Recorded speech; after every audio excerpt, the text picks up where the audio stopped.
be alarmed. I'll just do a quick short intro. Apologies for not having my camera on, those of you that are here. I'm Becca Rice. I'm Managing Director of the Jasper Project, and I am currently under the weather and in bed. But I'm very, very excited that this is happening. This is all part of One Book 2024. This is a project we started many years ago, the Jasper Project, that we're excited to have back again, and especially excited to have Cassie's book, Beaver Girl. And we're just really grateful to everyone that's here. I'm going to put a link. I think most of you at least found the registration page. That's great. That's why you're here. But if you want to know more about the events that we have upcoming, there are a lot of great, and they're all free events, or just anything in general about the project or what Jasper is doing, which is lots. You can find all of it on our website. But that's all I'll say for now. We'll be putting this recording up later. So if you want to share it with folks who couldn't come tonight, please do. And I will kick it over to our MC, Elizabeth. Thanks. Thank you, Becca, for being here. I'm sorry you're under the weather. That's terrible. So thank you for being here. And hi, everyone. This is such an exciting time tonight. I've been looking forward to this discussion and did not want the book to end. I was really sad when it ended because I just really thoroughly enjoyed this book. So I'm looking forward to the discussion that we're going to have tonight, and especially our two guest speakers here, Cassie Premo Steele, who is the author of Beaver Girl, and Dr. Emily Fairfax. So I am going to just very quickly give you all a little bit of an overview about how the evening will run. They're very few hard and fast rules. The one thing that we'll probably do is have everyone hold their questions. We'll go over everyone's questions from the audience at the very end. So whenever you're inspired, please just hop on that chat and go ahead and type in your question. And then at the very end, we will start going through the questions in the order that we received them and try to get to as many as we can. If for some reason we have questions that go unanswered, and if it's okay with Cassie and Emily, we may go ahead and send those out to them, and then they can respond back in writing out their answers if you don't mind, and then we can send those out to the group. So we'll see how far we get. So without further ado, thank you very much for joining us. My name is Evie Bell, and I am the Marine Education Specialist with the South Carolina Sea Grant Consortium, and also on the board of the Environmental Education Association of South Carolina. So I'm very pleased to be here tonight as your moderator. And with that, I'm going to introduce our two fabulous speakers tonight. And we'll start off with Cassie Premo Steele. She is the author of the book that we are discussing tonight, which is Beaver Girl. This is the 2024 selection for the One Book Project for Columbia, South Carolina. She is an environmental writer. She holds a Ph.D. in Comparative Literature and Women's Gender and Sexuality Studies from Emory University. She is the author of many books, including 7 books of poetry and 3 novels. She is also the recipient of numerous writing awards, including the Archibald Rutledge Prize, named after the first poet laureate of South Carolina. She currently lives in Columbia, South Carolina, with her life. So thank you for being here, Cassie. Thank you so much. And then also pleased to welcome Dr. Emily Fairfax, who is an assistant professor of geography in the Department of Geography, Environment, and Society at the University of Minnesota. She has been featured on PBS, BBC, CBS, the New York Times, LA Times, NPR, and Science Friday, as well as other media outlets. Her research is one of the major sources of inspiration for Beaver Girl. And her research focuses on ecohydrology of riparian areas. We're going to get into that a little more. I've got a question on that. And particularly those that have been impacted by beaver damming. She uses a combination of remote sensing, modeling, and field work to understand how beaver damming changes the landscapes and on what timescales those changes operate. She also has an interest in science education research, particularly curriculum development. So we are in the presence of greatness. I hope you know that. So for the next few minutes, we are going to be able to pick their brains on a lot of different topics. So thank you both for being here again. So with that, I have a few questions just to kick us off, and I thought I would start just mainly, and Cassie and Becca, you can jump in here too. But for those who are not familiar with the Jasper Project or the One Book Project, is there anything you can share about those just briefly about that? I'll jump in. Jasper is a community-wide arts organization, which also has a magazine. And for many years, they have supported artists across all disciplines in the Columbia, South Carolina area. And so this year, they've partnered with One Columbia for Arts and Culture, which is a nonprofit here in the city, as well as All Good Books, which is an independent bookstore here in the city, to create the 2024 One Book Project. And by choosing Beaver Girl as the selection this year, we are specifically focusing on the connections between diversity and biodiversity. The Congaree National Park, which is where Beaver Girl is set, is only about 30 minutes away from the state capital in South Carolina. And so to have a national park so close to such a big urban center is really unusual and unique.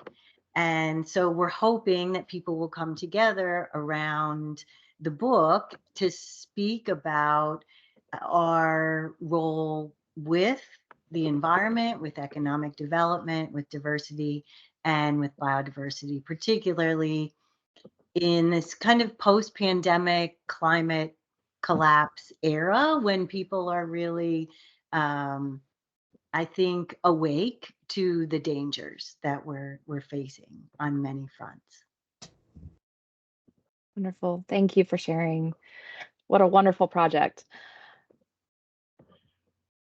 So to kick things off, just a very broad-based question, but can you start us off and talk about the inspiration for Beaver Girl, just initially, like how it got started, how you came up with the idea, and then following that, talking a little bit about how you and Emily started collaborating, how that all started. Yes, I'd be happy to tell that story because it's really um, an important moment for me. So I work as a writing coach and a writer. And um, one of the things that I often do is to take some time on a Friday afternoon to not work. And on October 21st, 2021, I was sitting on this very couch with my dog, Lenny Bruce, who's with my wife right now so that he doesn't bark during the recording. And I was listening to Science Friday, and Ira Flato had an interview with Emily Fairfax that, and she can talk more specifically about this, but the main aha for me was that um, during the pandemic, when she couldn't do her regular research, she was using drones to look at places in the West that had been devastated by wildfires. And what she discovered is that where there were beaver families, then um, those places were still green, thriving, very um, not just sustainable, but really lush riparian areas. And we were in the depths of the pandemic then. It was also a time when there were terrible wildfires raging across the world, really, not just the US. And I looked at Lenny and I said, Len, I think that's our next book, because he's my coworker. We do everything together. And so I did what I had never really done before. I got on Twitter, which is now X, but I reached out to Emily. I reached out to Science Friday. I reached out to the Beaver Believer community, and I asked for help. I said, I'm fascinated by this. I want to know more. And I got so many suggestions for books to read, scholars to know, not just in the US, but also in Canada. The author of Eager, Ben Goldfarb, shared his Google Drive of beaver photos with me, which really helped me a lot in creating the characters because I had these close-up images of the faces and the diversity of the faces. And very quickly, I slipped into Emily's DM and said, I think you've changed my life. And, I would love to be in touch. And she said, of course, yes, and read a very early version of it to make sure that the science was right. I wanted it to be correct. And then the final kind of chapter of this little story of inspiration is that, of course, because it was Science Friday, the next day was Saturday. So I took a walk with Lenny, as I always do, in the neighborhood, and got to a place where there's a pond that we've passed a million times in the past 9 years. And there was evidence of beavers on the trees at the edge of the pond that Saturday. And it just took my breath away. I'd never see, I mean, we're in an urban area. This is 1 mile from my house. And so from the very beginning, the book felt like it was tapping into something much larger than me, and that it was a message of hope and of real science education and a little bit of a warning of what might happen if we don't pay attention to the signs that are here. So I'm really grateful that Emily is here today, and really grateful for her support and her help.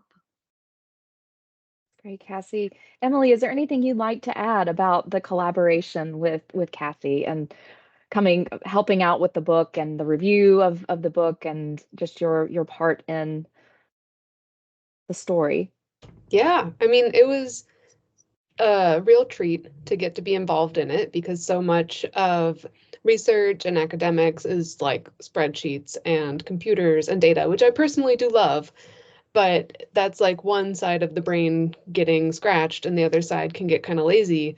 And so whenever there's something that brings together like creative thought and art into the world that I'm more often in and more comfortable in, it's very inspiring. I always tell my students that science is not going to advance if we don't like seriously flex our creative brains and engage in creative activities and not just become computational drones. Like we carve linoleum stamps on fieldwork trips to just make people like think about what you saw in a different way. So when Cassie reached out and talked about writing this book, I was just like, oh my God, like this is so much better than getting cited in somebody else's paper, like the classic measure of academic success. Like this is the dream.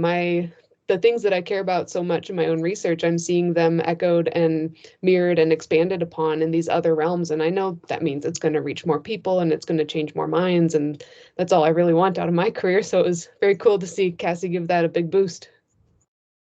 That's great. Well, you guys obviously have a wonderful partnership and created a really terrific book with your collaboration. And Emily, just to kind of springboard off that, can you tell us a little bit more about your research? I'm definitely interested. The science part of my brain is very interested in the ecohydrology that you mentioned in your bio, but just a little bit more about the research that you do. And I'm also interested to see if there are any misconceptions that you encounter and any ones that you feel you're always working to dispel that are out there. And if they're not, that's fine too. But I was just curious to see if there's anything that commonly comes up that you're like, no, that's not right, that you might like to share. Yeah, totally. So for a little bit of context, my undergrad degrees were in chemistry and physics, and then my PhD was in geology. So very much into the physical and natural sciences my whole career. I was working as an engineer after undergrad and not really feeling that job 100%, and was watching PBS and a documentary called Leave It to Beavers came on. and I was just like mind blown. Like I needed to study beavers from that moment on. I had been working on metals and materials science, and I was like, no, this isn't for me. It's beavers. So I like applied to go to grad school. That's what spurred the geology degree. And I quickly found my niche in ecohydrology. So it's the interaction of plants and animals with the water cycle, and then vice versa, how the water cycle impacts plants and animals. And beavers were a really awesome like way to get into that for me because they are a part of every part of that. So they are changing the water cycle. They're changing how water flows across the landscape. They're changing how much is available to plants.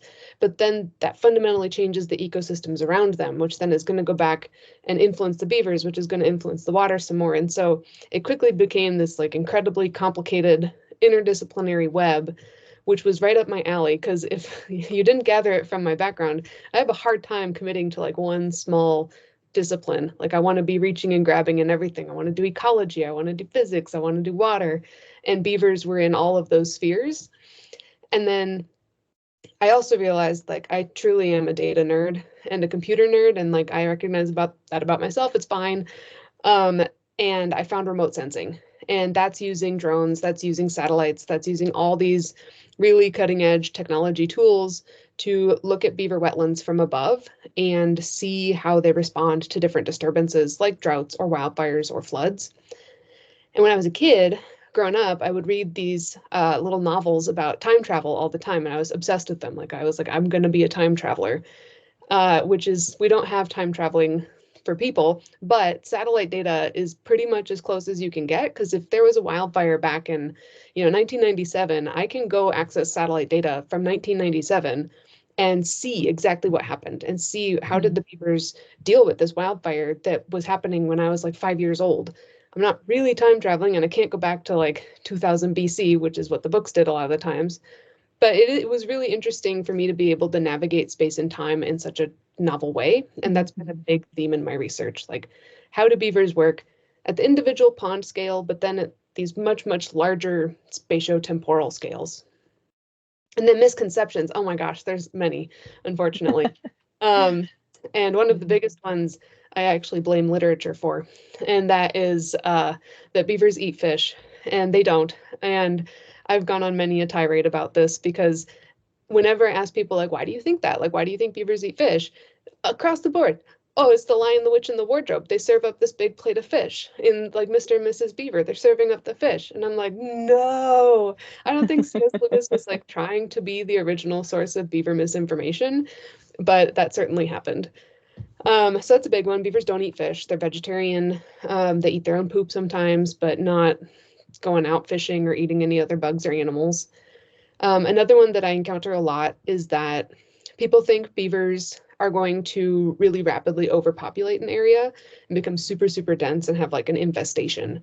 And that's largely because we think about rodents and we think about mice or we think about rats, which can live in very, very large colonies. But beavers are very territorial, and beavers have very tight-knit family groups, and they defend their large territories, which I think this book did a really good job of, communicating that. Like, this is their home, and they protect their home. And so when you do have beavers, they reproduce slowly, and they spread themselves out. Like, if you have a property with a family of beavers on it, unless you have a very big property, you're probably not going to have a whole lot more families of beavers on it because they space out, and they need that space. So sometimes I hear people worried like, oh, well, if we let beavers come back, I'm going to have like 400 beavers in my yard. You're not. It doesn't happen. That's great. That's great. Thank you for sharing that. And that's a really wonderful segue into one of the questions, because it was amazing and just beautifully, I thought, incorporated how you all were able to balance folding in scientific facts into the story. I thought it was just amazing. And the fish, I remembered, because I'll be honest, I did not know that they didn't eat fish until really reading your book, because it points that out. But I love the scene where Livia is asleep and Chip the beaver goes and fishes, doesn't eat it, and makes a point of saying, "We don't eat fish," and gives it, to her to eat. And I just I thought that was really well done. And so I just wanted to ask you all about that process, that creative writing process, that merging of because I love when, you know, creativity and science facts come together too, but there's a process that you have to go through. So I was just curious if you both could speak to how you all selected what to pull in for the facts to pull in, and Cassie, how you were able to weave in all this great information throughout the book. That's interesting that the misunderstanding of beavers as fish eaters came from literature. There's really kind of a circle here between literature and science. I specifically wanted that scene for a couple reasons. One was to dispel that myth. And then secondly, if you remember, Chap gets permission from the fish to be served to the human. And it was from the beginning important for me for Chap to be one of the narrators and for the other natural beings in the story to have voice and agency. Because I think Western education and unfortunately science can sometimes look at the natural world as an object. And I think that there are many cultures where nature does have agency and a voice and subjectivity. And so I wanted the book to show that at a certain point, I think whether you're predator or prey, you're kind of making decisions about how you're living. And that Chap has different times in the story where he has to decide whether he's going to do one thing or another, and talks to his partner Penny about it and knows that this will have repercussions for their kits and further generations. So I see them as really intelligent and builders and community makers. And so that scene was an example for me of how I believe that all of nature cooperates in that way. And that just because we as humans don't see it, sometimes it's because we haven't gotten quiet enough to pay attention, or because we aren't patient enough to kind of wait for what happens. It's still there. And we know that just at this beautiful time of year, looking outside at the greening of the trees, they know what they're doing. There's timing with that, and we know there's communication between trees. And so that was, as an author, that was kind of what was behind that scene and those choices, particularly to have Chap speak in the first person. That's great, thank you. Emily, was it hard to pare down what information made it to the book? Was it hard to decide, or was it pretty cut and dry, or like what facts were going to be pulled into the book? Yeah, I mean, Cassie really led the charge on that. I pointed her to lots and lots of resources and said, like, ask questions, you have anything, and I'll science check it, and like, we'll figure out what makes sense, what doesn't. And I was really impressed with the way that Cassie could read lots of pretty dense, like, scientific literature and watch talks and webinars by people that are brilliant, but really delivering a lot of information in a small amount of time. And she just extracted ideas and concepts from that really well, that could be portrayed in a way that was not like dropping numbers right and left or using like technical schematic diagrams. There was one part in the book, there's one of my favorite parts, where like Chap and Penny are getting up for the day, or for the night, I guess, and going out to do their perimeter checks to just like make sure the pond is all good and like check on the dams before the day starts, like see what's on the agenda for the day. And that's absolutely like a scientific fact about beaver ecology, is that they start their day with perimeter checks, and they want to make sure they have a good feel of what's going on in their wetland before they move on with whatever tasks are at hand, and they like make choices and they prioritize things. And to explain that with like, oh yeah, we like watch their game trails expand across the wetland, and like we capture them on a motion camera, and like nobody wants to read that. But now everybody who reads this book is going to walk away and be like, oh yeah, the beavers are just like swimming around to do their perimeter check. Like this is a normal beaver behavior. So those kinds of little things in the first draft that Cassie sent me to read, I remember putting stars by them and being like, this is great. Like I love the way that this is a fact, and you wouldn't know it was a fact unless like you're digging, but like you kind of know it's a fact, but it's not like someone spoon feeding you like textbook information. You're learning about beavers in this very nicely bow-tied way where you open it up and suddenly you have all this beaver knowledge you didn't realize you were receiving. So I'd say like my biggest influence was just giving a lot of thumbs up on all the times that I read that and thought that it was really cool. That's great. Well, thank you. Thanks for that. Really, really well done. So I wanted to maybe switch gears a little bit and talk about Livia a little bit. And really at the start of the book, I love the way the book started out. It really grabs you when you first start. Within the first few pages, she's waking up, her house is burning down, you know something is going on, you're not sure what all is going on, and you find out, and Cassie, you mentioned this, touched on this a little bit, but in what was called the triple threat, out, within what was going on in the world with a new virus that was skin to skin contact, not airborne, the collapse of the economy, and the climate collapse as well. And you touched on it a little bit earlier, but I was just curious as to your inspiration for tackling all three of these, maybe not just one, but all three, and pulling them together into the story. I will say that one of the major inspirations for me personally in the Livia chapters was that my daughter Lily, and you can imagine that there's a connection with the names, was in her bedroom in college during the pandemic. So she was on lockdown like everyone else in that generation.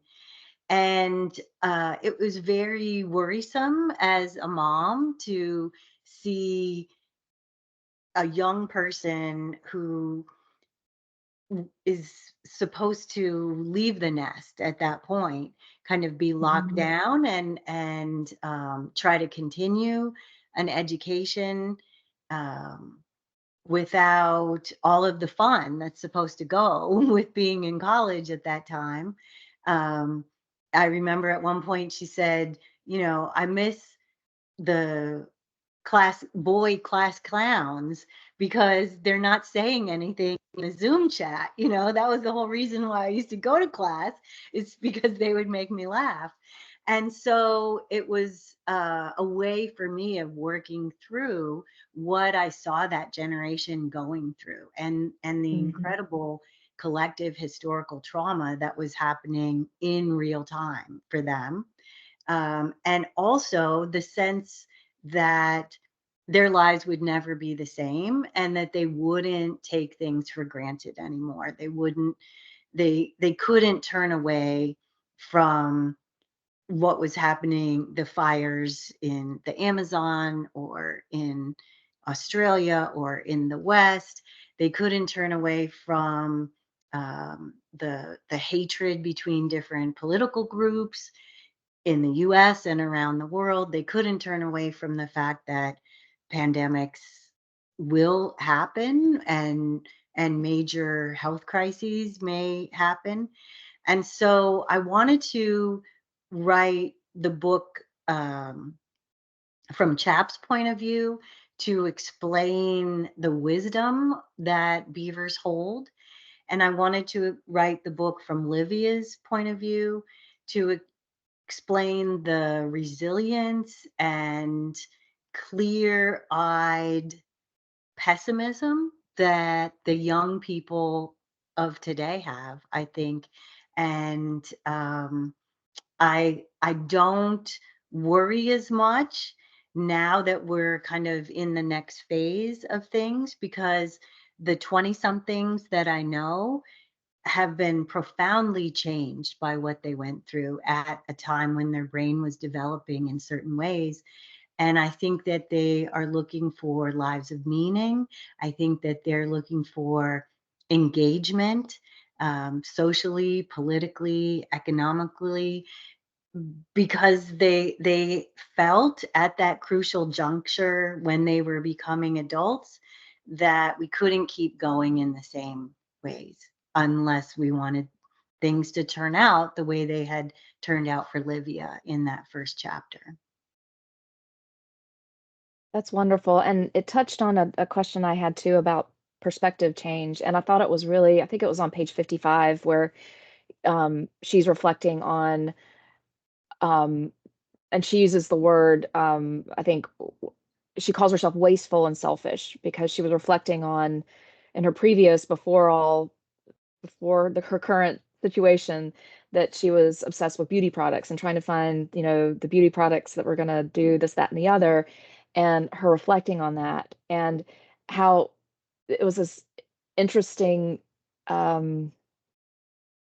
intersection between, if this had not happened, as terrible as it was with what was going on in the world, would her perspective have changed in the way that it had? And I just was curious to see, and you touched on some of the perspectives that you wanted Livia to have, and I thank you for that, because it was just, I think it was very strong. That section was very very powerful there. Um, so I wanted to also ask you all about character development. So we've touched a little bit on the perspective of the story of Livia and her family, and then Chap and his family. Did you start off writing with the characters already mapped out in your head, or did they evolve over time? Or were you surprised how certain characters developed as you wrote, or did you have it all pretty much mapped out before you started writing? Does that question make sense? Yes, Okay. I am a planner. And the other thing to know about the first draft of the book was it was written during National Novel Writing Month. So I wrote the first draft over the course of November of 2021. And in order to do that, I had sketched out scenes, and I like to wake up very early in the morning. Um, and I would have a word count in order to keep to the schedule for November. And as soon as I had hit my word count for the day, I would stop and I would return the next day. So it was a little bit like being a beaver, because most of this was written in the dark, in the night. And when the sun was coming up, it was time for me to kind of wind down that part of my work and then move into the next phase. Yeah, Chap and Livia were pretty much there from the beginning. I knew who they were. I would say that I don't want to give too much away, but Grayson did show up later. And so there's another scene of fishing, and I know most people, I think, on the call haven't read the book, so I don't want to give away any plot spoilers, but it was important for me to have humans in the book who came from, as we might say in Colombia, the other side of the river. Livia's the daughter of two lesbian moms, and they're in a mixed race marriage. And so, they're on kind of one end of the political spectrum. But I wanted this to be a book that welcomed any kind of reader and had a compassionate view for all of us in society, and particularly those who are in more rural areas, who are better connected to nature, honestly, than people who are city dwellers. And when I've done other kinds of talks and interviews, there is a certain type of reader who I would say is an older gentleman who grew up in the country or the backwoods and loved the book because it mirrored what they experienced as boys. So I'm really happy about that reception. That's wonderful. That's wonderful. So this next question is for the two of you.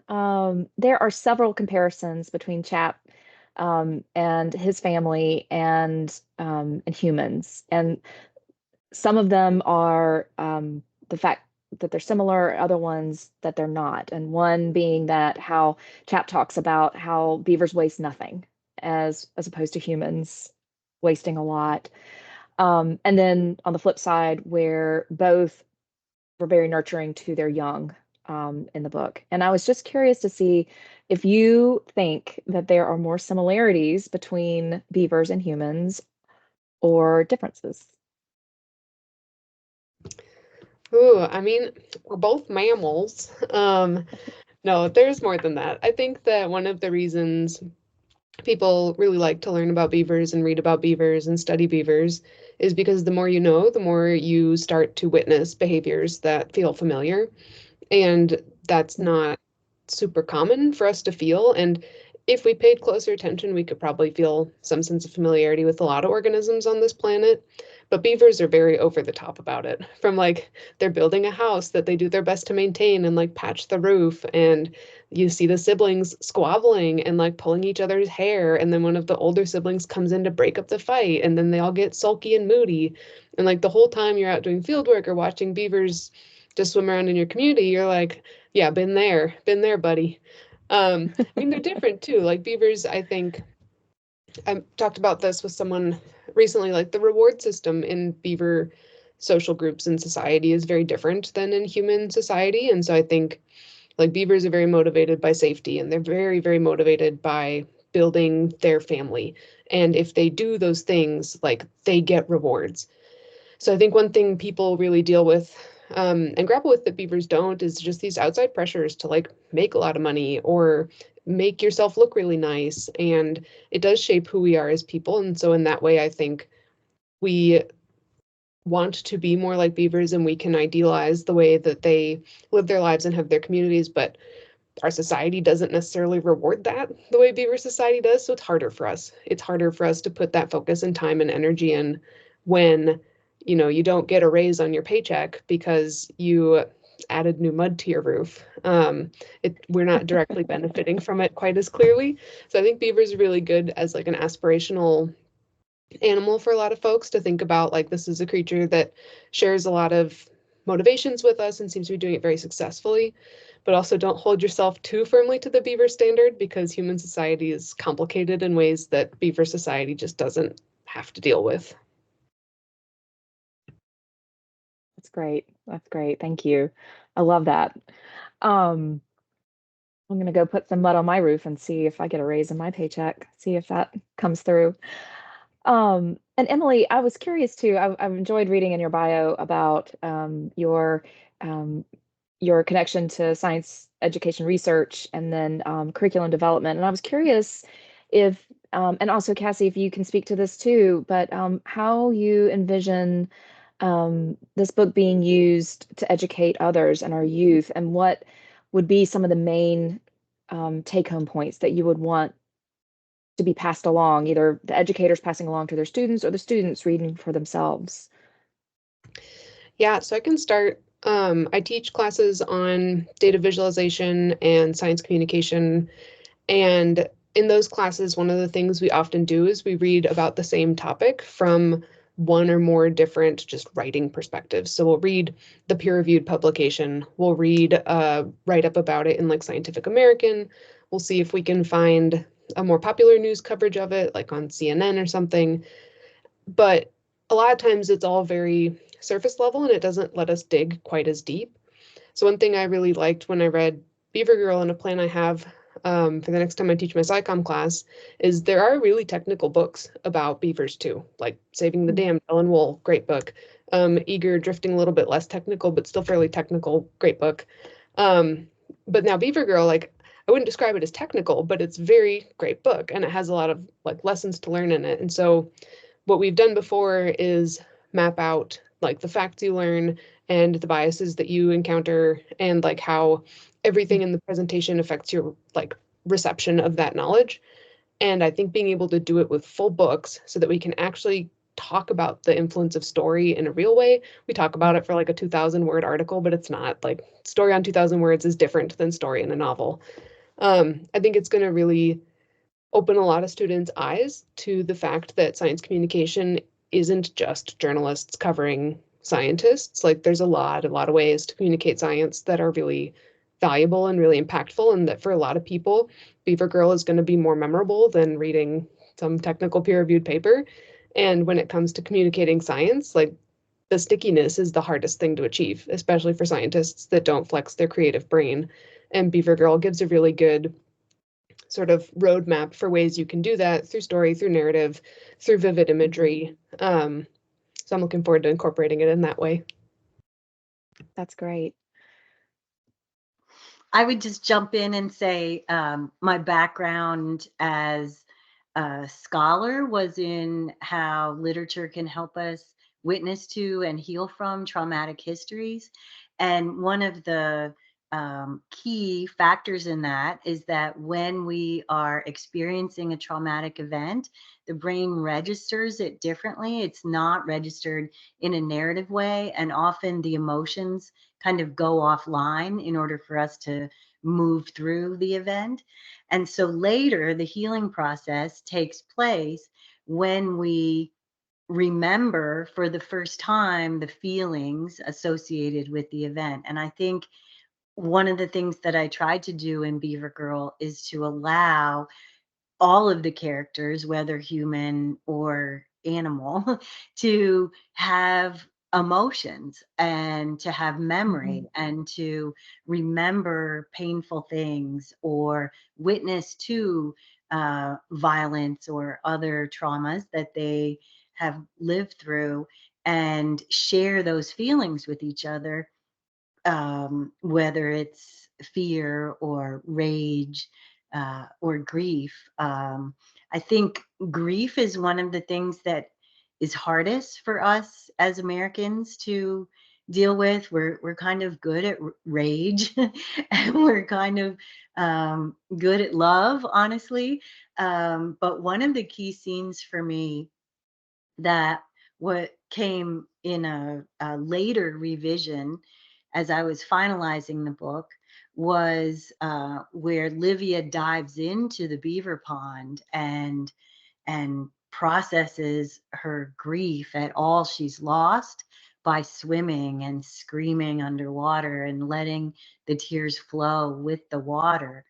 Um, and as I said, with the collective trauma of the pandemic, with what we're seeing in the environment, I think all of us have a lot of grief that uh, I hope that this book will allow us to kind of feel in a gentle way so that we can, kind of start to communicate clearly with each other again and not from a space of kind of unwitnessed trauma that can be very reactive because we're pushing those feelings away. It's wonderful. Thank you both. And Cassie, just to go back, I had a question earlier that I want to go back to, and you mentioned the scene in the water where she jumps in. And there's something that I love that you wove through the book, and you mentioned both Livia and Chap mentioned the waterway that you wove through so beautifully through the story. And I just wanted to see if you could expand on that a little bit more. Emily, you did a great job talking about how beavers are so connected and impact the water cycle. And so just this concept and the phrase the waterway woven through the book, and I didn't know if you could expand on that a little bit more and talk about that in a little more Sure. detail. One of the things that I did as I was collecting the scientific information about beavers was also to put that in a philosophical perspective about what I saw as the ethic of the waterway, that just in very common terms, water shows us that everything is connected, whether it's water from the clouds or ocean or streams, all water is connected on Earth. And beavers know that. They know that what they do is connected to everything else. They work for the good, as Emily was saying, of their own family, but they can also see the keystone role that they play in the environment. And so one of the possible titles for the book was actually The Code of the Waterway. And I remember at one point, my pedagogic self came in and I did a read through of the book and made a document with all of the quotes from the beavers that I would consider to be part of the code of the waterway. Because for me, in addition to the scientific communication, there's also a philosophical and ethical perspective that I'm trying to present through these characters about how there's an ethos, there's a way, there's a method that I think humans could learn from when we look at the natural world and how it lives in symbiosis, but also in an embrace of difference and diversity at the same time. Wonderful. Thank you. So just a couple more questions, and then I definitely want to give it, turn it over to our audience. And if you joined a little later, if you do have questions, please feel free to put them in the chat, and we'll try to get to as many as we can. And we'll just feel free to do that, and we'll take those in just a few minutes. But I had two remaining questions. One being, without giving too many spoilers away, if you, this is for the two of you, if you all were to write a sequel to Beaver Girl, what would that look like?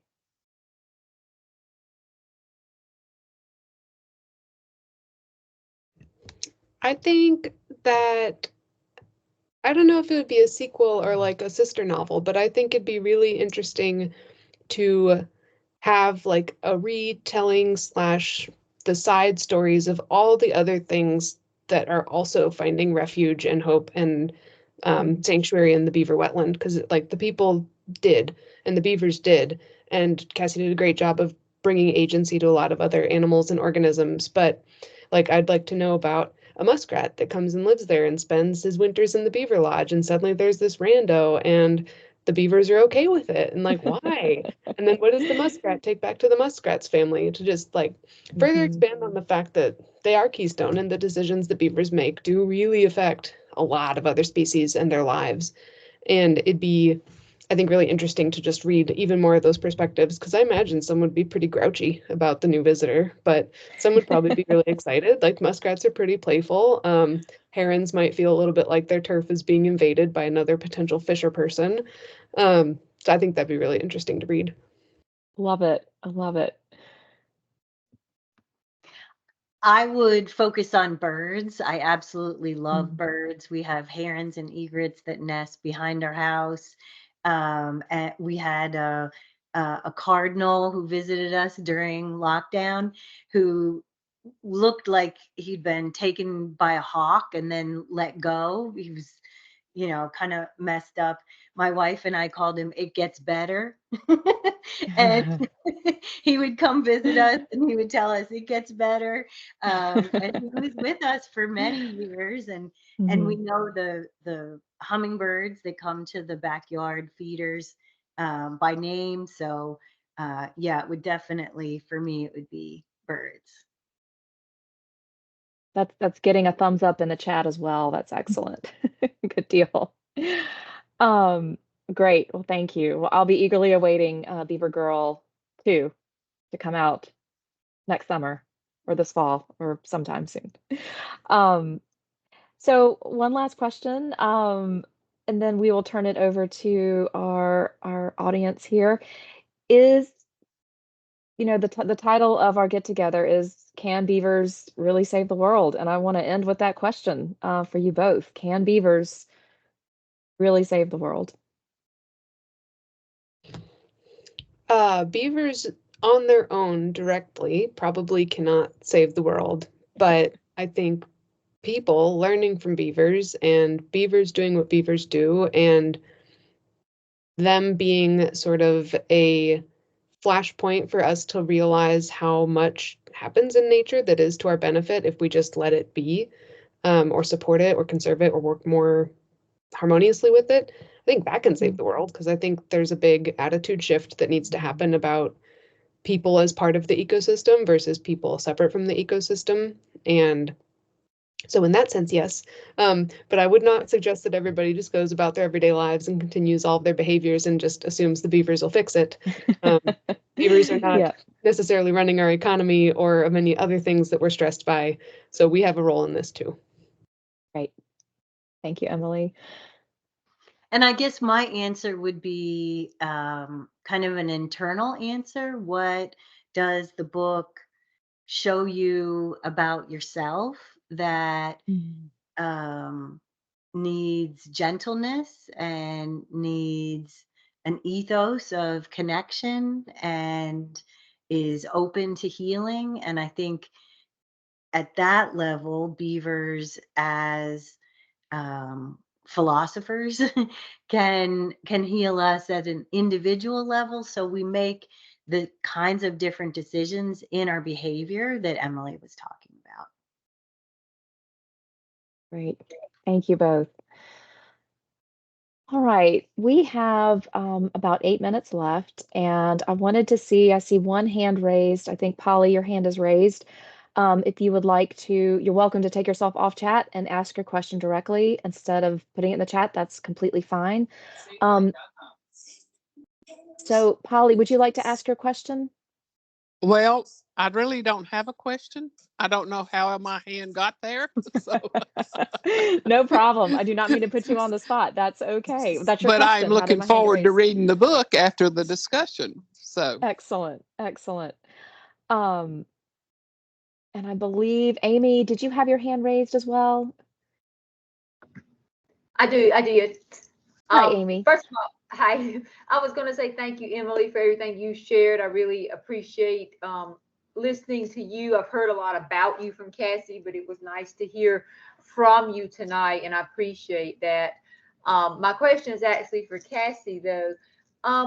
When I was reading the book, and I'm going to ask this without it being a spoiler, I got kind of tickled by the scene where she goes to walk at night, because I can remember from my friendship with Cassie when we would be places together and I would get up and she was not there in the night because she was out walking at like 5 a.m. So, but I wondered when I was reading the book, what was the symbolic purpose of her night journey that was so traumatic? I was so worried when I was reading the book what the outcome of that was going to be.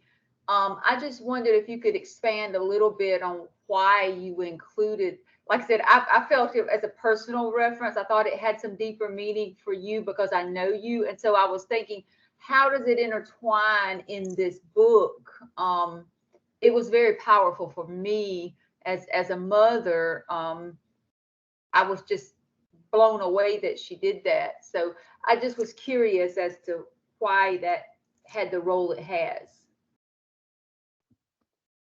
The personal connection, I think, started with the fact that Livia recalls that her mom's favorite thing to do on Mother's Day is to take the family hiking and go for these long hikes where by the end of it, they're completely exhausted.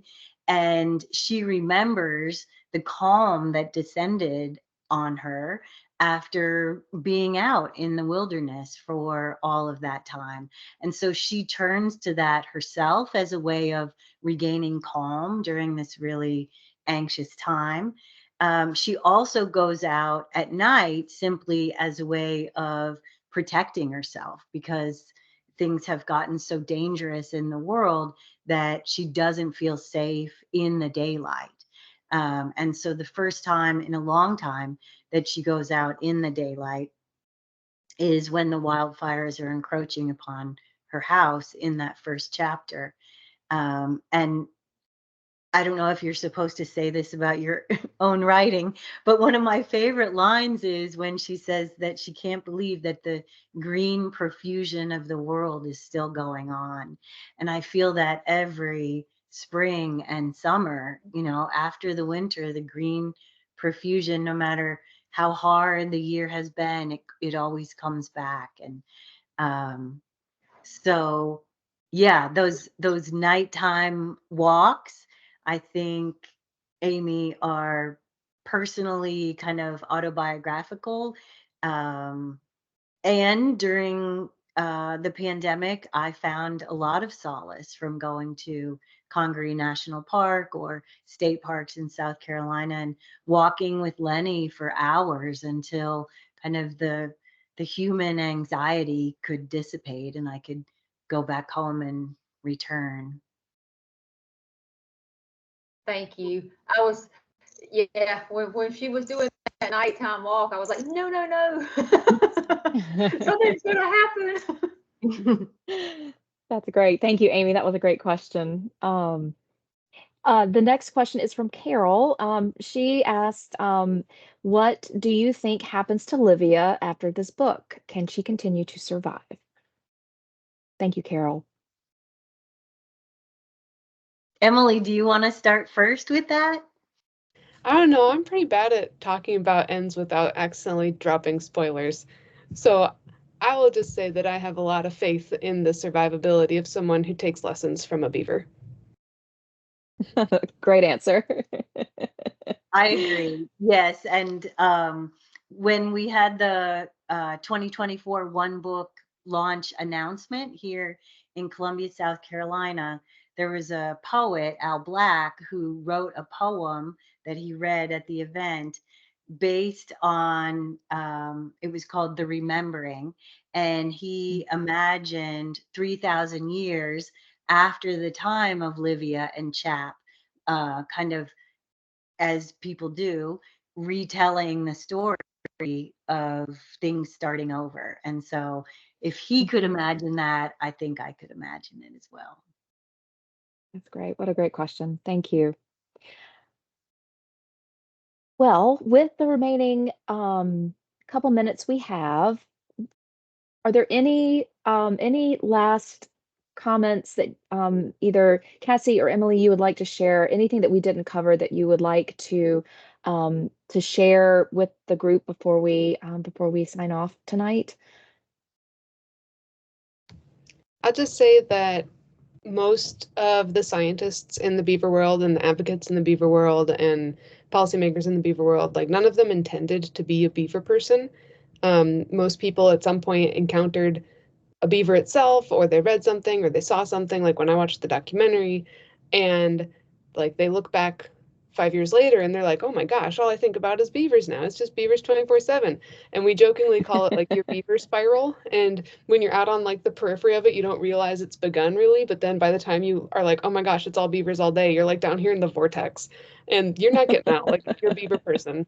So it's my word of caution to you all is that in 5 years, look back when all you're doing is thinking about beavers, because this may be the start of your beaver spiral. And Emily, that's really funny. Polly just posted a question to see if you could send us some references and books about beavers, and that happened before you answered that question. So that's really funny. So Polly, your beaver spiral is about to begin. It's begun. It's begun.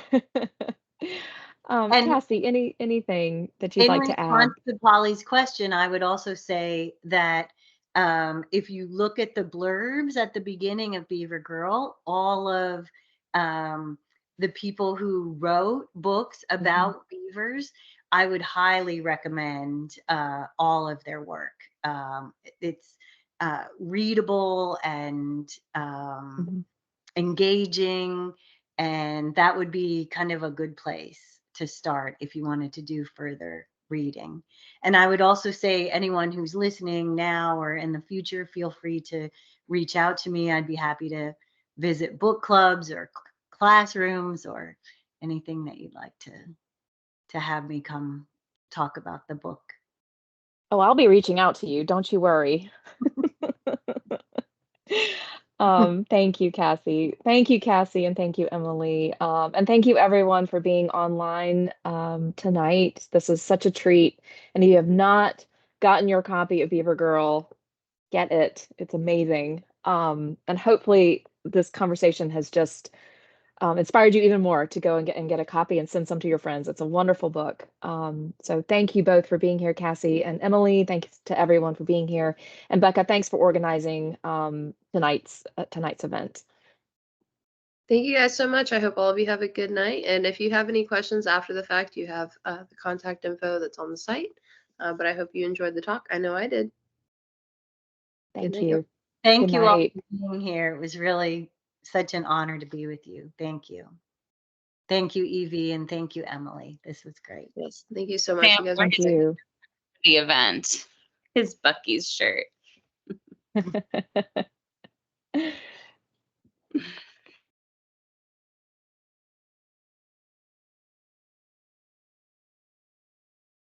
Thank you, Cassie.